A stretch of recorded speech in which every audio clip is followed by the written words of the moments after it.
former House Oversight Committee chairman and Fox News contributor Trey Gowdy, and what the vice president knew, if anything, about the insurance policy that we've talked so much about. Trey, good to have you here tonight. Thanks for being here.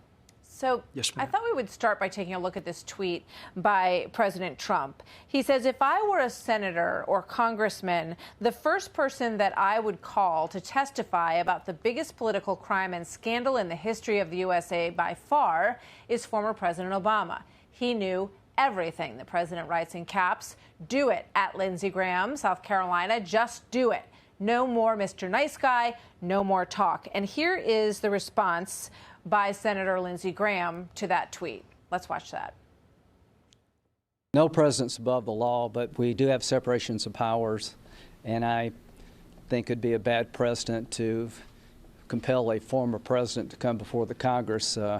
That would open up a can of worms, and for a variety of reasons, I don't think that's a good idea. So who do you agree with here, Trey? Well, let me say this. I understand fully why the president is frustrated. I mean, his first term in office has been under a manufactured cloud by his opponents. So I understand his frustration. I'll tell you what my other advice to Republicans would be. We're 5 months away from the general election. The House is up and a third of the Senate's up. Let's don't fight publicly. Let's don't have these internecine battles 5 months before the general election. This is what I think you should do. First of all, get all the documents, get all the evidence, Martha. I mean, you referenced Susan Rice. There's a part of that email that no one's ever read because it's still classified. How about the Comey emails? How about any text with Andy McCabe and Jim Comey? I mean, so there are a lot of documents that need to be declassified. And if I call President Obama, he would be the last witness because I don't like surprises. I mean, this is not a mystery. This is not entertainment. We are trying to persuade and communicate. You already know what Samantha Power and Susan Rice and McCabe and Comey and Brennan and Clapper, you already know what role they played. So lay that out for the jury. And then I would call Biden before I called President Obama because remember, President Trump was impeached for trying to investigate his political enemies. Well, maybe that's what Biden did. I mean, I don't know it, but if it's good for President Trump, wouldn't it be good for Biden? And wouldn't you want to know that? Here's a question. You know, with regard to the names on this unmasking list, it's my understanding that it may or may not mean much, that some of those names are there because someone else asked them to, you know, put their name on the unmasking request, and that perhaps, you know, the person who was behind most of the desire to unmask those doesn't have their name on that list at all. Does that add up to you? Do you agree with that? It does not. I mean, I heard that from Samantha Power. I mean, the number of unmasking she requested was so far outside the realm, and then she said she didn't know about most of them. But that's a problem too, isn't it? If you give the power to someone to unmask and they're delegating that power to a clerk or a subordinate, this is the question for Joe Biden. We know you asked to unmask Michael Flynn's name. We know that. How many other unmasking requests did you make? I mean, were you a serial unmasker while you were the vice president, or was this the only one?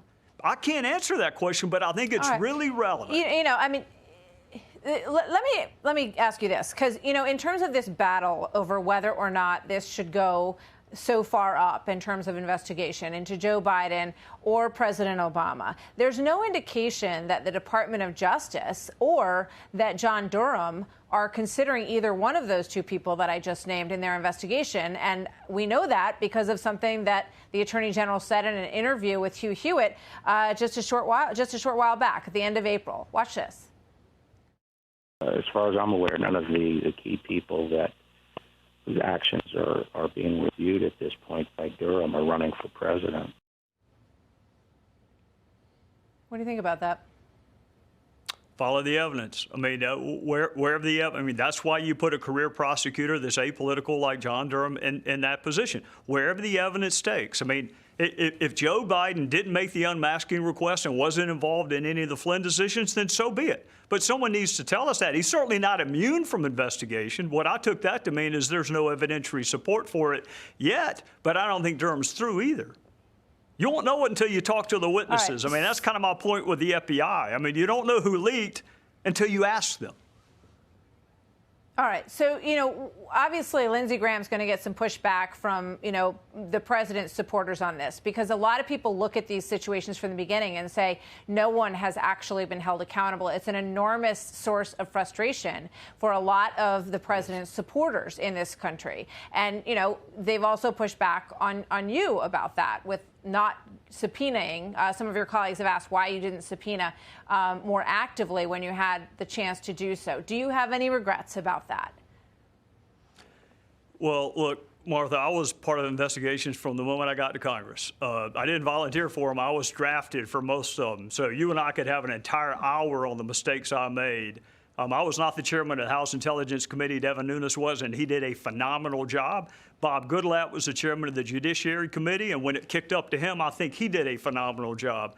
So whoever thinks that I failed to issue subpoenas either doesn't understand the way Congress works or just wants to do a drive-by shooting. And I'm not running again, so I don't know what threat I posed to them, but there are plenty of things to criticize me for. Just don't pick the wrong one. One of the things that I remember you saying, Congress doesn't have the power to prosecute. So, that's one of the issues in terms of the role of Congress. But one other question for you, because I heard you talk about this in the back and forth. You talked about going to the FBI and getting, assurances about certain things with regard to the Russia investigation, and then learning a lot more in documents that you were able to see at the Department of Justice that changed your mind about what you had heard originally in that briefing. And I thought that was interesting. And it makes me wonder, when you look back at that discussion with Christopher Wray, do you think that he was misleading to you?